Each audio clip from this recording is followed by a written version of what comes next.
Hey, good morning again. This is sort of a follow-up to my last video. The title of this is Experiencing the Golden Rule. So this is sort of a qualifier because I remember as a child when my father impressed upon me the nature of the Golden Rule. And I think that most everybody out here that's on this planet understands what the Golden Rule is, which means we don't want you to do to us what we do to you, or what I do to you, I do to me. Do unto others as you would want them to do unto you. So that's sort of like if I'm in my boat, I'm in waveform harmony. Hey, don't come along and shake my boat. I'm in peace, man. Know what I mean? We all know what peace is, right? So experiencing the Golden Rule is different than telling you about the Golden Rule, isn't it? So, for example, my father would tell me, do unto others as you would want them to do unto you. So I thought, well, if you're a reptilian and they think they're extremely intelligent, left side, creative side, okay, heart-based bears, white bear. I got a lot of bear stories I could share with you, but I'll do that another time. But experiencing the Golden Rule is not the same as my father telling me about the Golden Rule and its import, the importance and the value that we assign to the Golden Rule. What is the value of the Golden Rule? Well, if my father tells me that you don't want your boat shaken, then don't shake anybody else's boat, because then you're going to experience the boat you just shook. And if they don't like their boat rocked, they might pull out a gun. They might pull out a knife. They might throw a grenade at you. They might come along and shoot you with a 50 caliber machine gun flying an F4G. Something like that. See? So when you're living in peace, they got no reason to use their energy to build a weapon against us, do they? Otherwise, they're in fear of you, okay? Because you're a predator. So when you think of a First Law Nation Indian, and I'm a First Law Nation Indian avatar, we live in peace. We're the peacekeepers, the healers, and the teachers down here. We impart the knowledge that we've learned through the goddess in the planet. Her energy, we thrive on her energy. So we love our goddess, of course. So we honor the matriarch, just like we honor the mother who gives us love as the first sound vibration that a soul feels when it comes through the heart chakra. And hopefully, when that newborn comes out, it doesn't ever experience anything other than what love is in living spirit at a bare minimum. That's the value of the Golden Rule.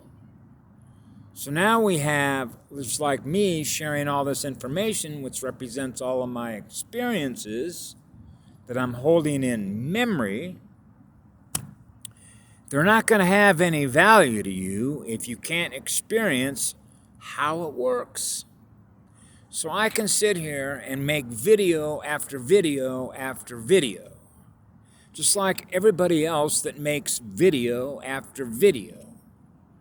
So when I listen to 1,000 videos, okay, when I read 1,000 books, when I sit in classroom after classroom, okay, it's all this data that's being thrown at me, all the information, all the knowledge that they're sharing with me, okay?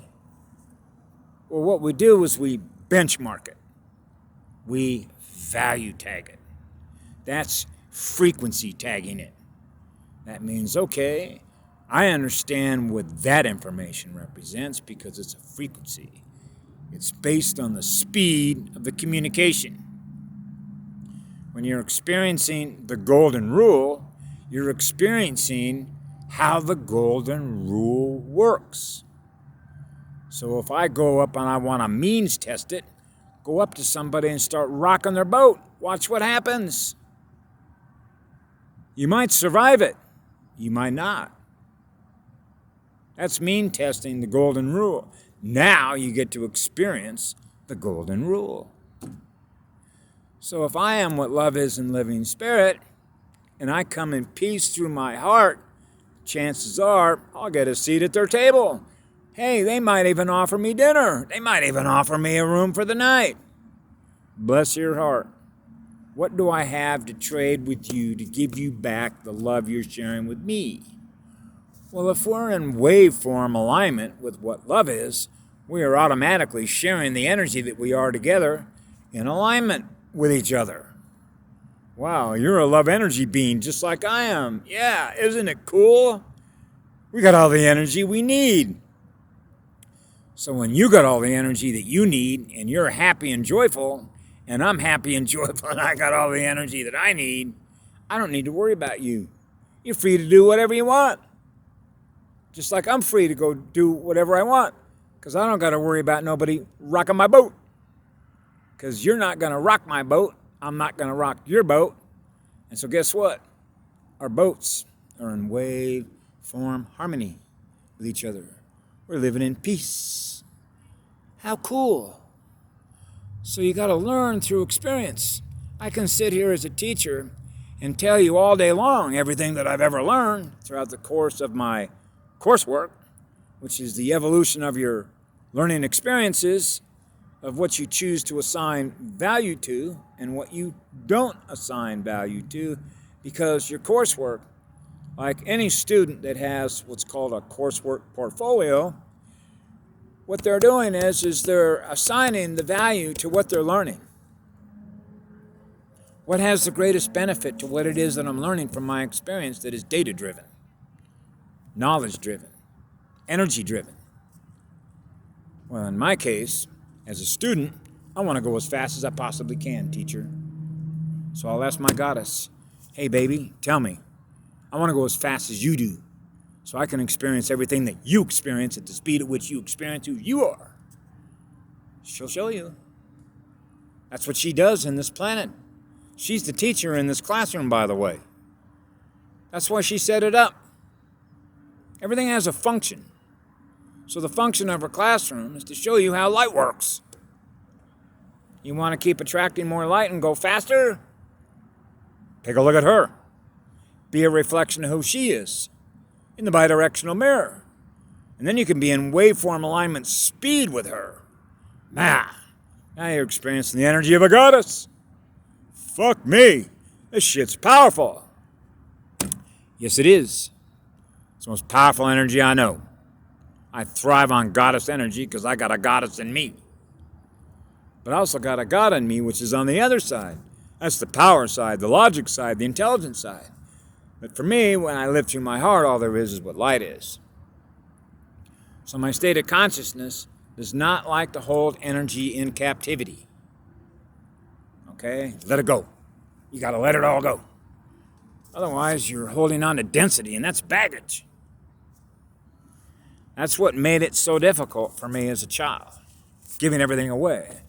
My mother used to get really pissed off at me. Why are you giving away all these expensive clothes that I bought for you to be a handsome little boy in class wearing all these three-piece suits?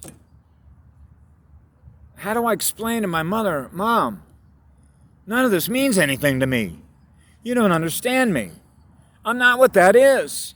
I'm spirit. Okay? I'm an etheric form, always wanting to restore myself in purity. The purity of the fire that burns so hot. So I've got to get rid of all this stuff. I got to find energy to carry all that baggage with. That's slowing me down, girl. I want to be massless. I don't want to have any baggage, which means no attachments. Because then I got to use energy to store it in memory to hang on to it. I don't want to hang on to it. That's because I want to operate on no memory. That's going home. That's restoring myself. That's what pure light is, pure fire that's in that light. So you're purifying your spirit. Okay, and that's what we have to do down here. Getting rid of all the goo, all the black goo, burning off all the cold stuff. You want to run hot. That means you're running a hot furnace. If you ever went camping with me, the guys that were rangers used to come around and go, man, you're helping us out here. Just like, what was it, President Trump mentioned the other day. Well, man, if they weren't letting all the wood just pile up around there, then those fires wouldn't get so hot. Well, see, I worked for them. I used to work for the Forest Service. I worked in pretty much every sector: timber management, recreation, fire control, fire prevention, and what was called fuel modification. So with all these fires going on, what happens is if it hasn't burned off in, say, 1,000 years, and then all of a sudden somebody starts a fire in that area, that's a lot of dead wood. And that stuff burns hot, okay, which means it's intense. So it's creating an enormous amount of BTUs per second. So the rate of spread is going to be very fast, particularly when it's got a lot of wind on it.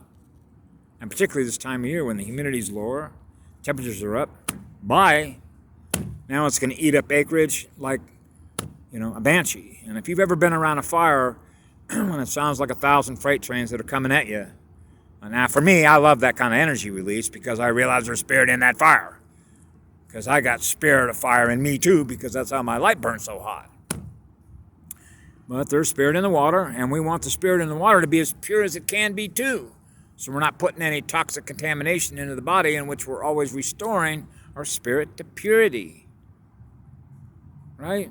That's why when we're in here, we're experiencing the impurity, which is the input into us, of the impurity that is in the air, in the water, in the soil, and all of the routes of exposure in which we're experiencing so much impurities.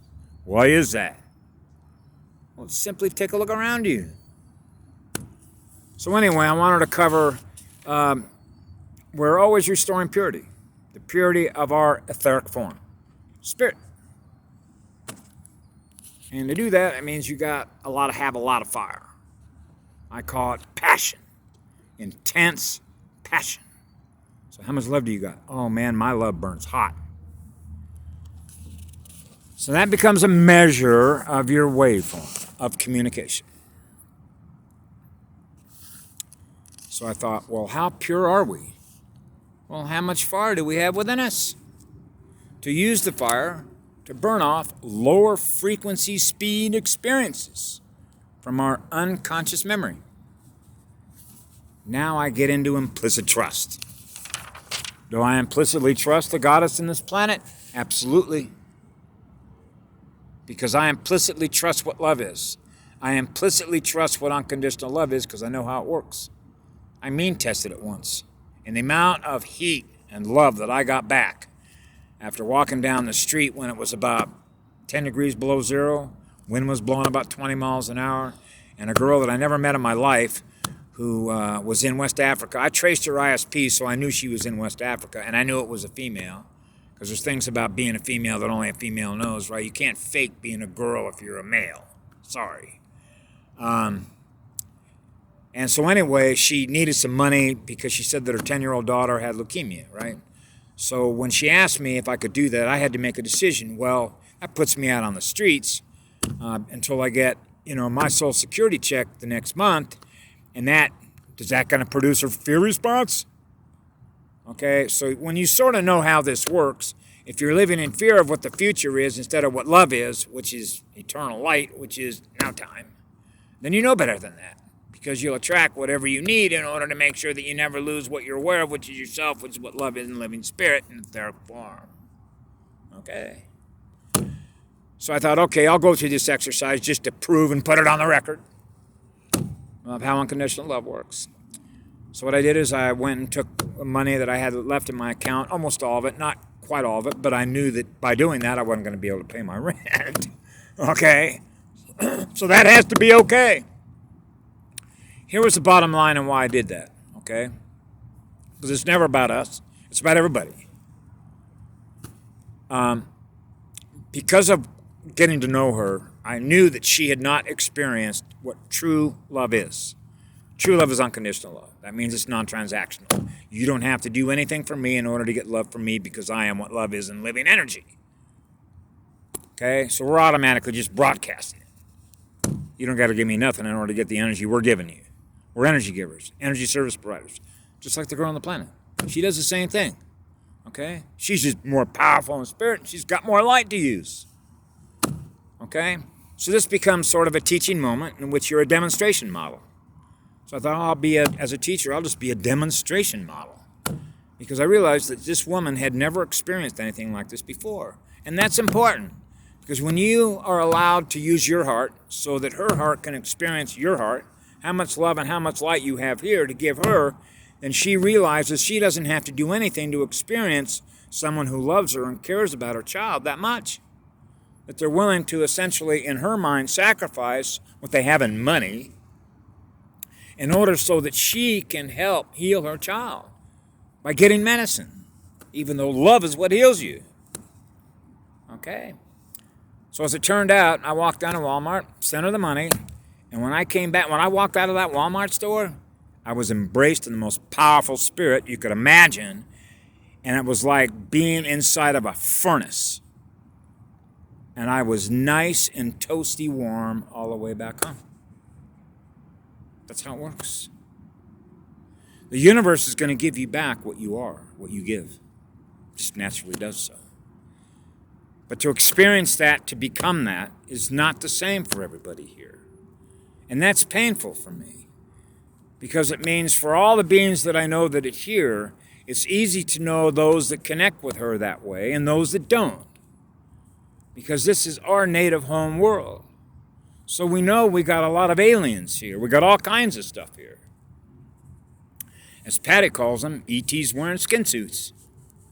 So what do? We measure the energy of your communication, and that becomes an identity function. Now we know the energy that you use to be who you are, that you use to communicate with us because our antennas pick it up. That's simple, huh? That's just basic communications. The entire cosmos is a big-ass communications network. So how much of it are you experiencing? How much do you want to experience? That's up to you. That isn't up to me. But I know how much I want to experience, which is all of it. Which is why, when I'm in here as a child, I realize that I only have a very, very, very short period of time in which we're here. Because when you realize that you run so fast and move so fast in spirit through the cosmos, because the rate of speed at which you experience who you are and what you do that with, you realize you're going to be in here and gone the next. Okay? So you want to be able to experience as much as you can while you're here, particularly when it's so beautiful to experience. Like going up to Tuolumne Meadows up in Yosemite National Park. If you've never been there, it's one of the most awesome ways to see how she carved that place out. Incredible.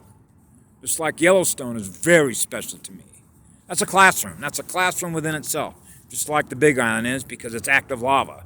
It isn't now. When I left there, Kilauea had pretty much stopped, and the old caldera, even though it's still giving off gases, it's not flowing out to the ocean like it used to. And that's sad. Okay? Because it's unbelievable to go out there at night and see all that hot living magma. Okay? It's going down into that ocean. It's going to cool. And when it cools, it becomes rock, and then you're going to see stuff grow on it. Just like you do on the algae side of a battery post on a 12-volt battery. The green stuff. Remember that? So I'll stop this video right here because I got a lot to cover here. Because when I start putting stuff down and I think it's important, it's value-driven stuff. And it's of any value to you, then I'll know that by whether or not you use it and can apply it to your life and learn how it works. Because that's what light is. We try and impart, particularly me with children, teach them at a very early age how light works, which is how love works. So you can attract more of it, which means you get to go faster.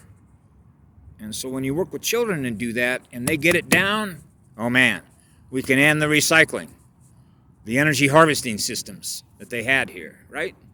Okay, I'll be back. Bye.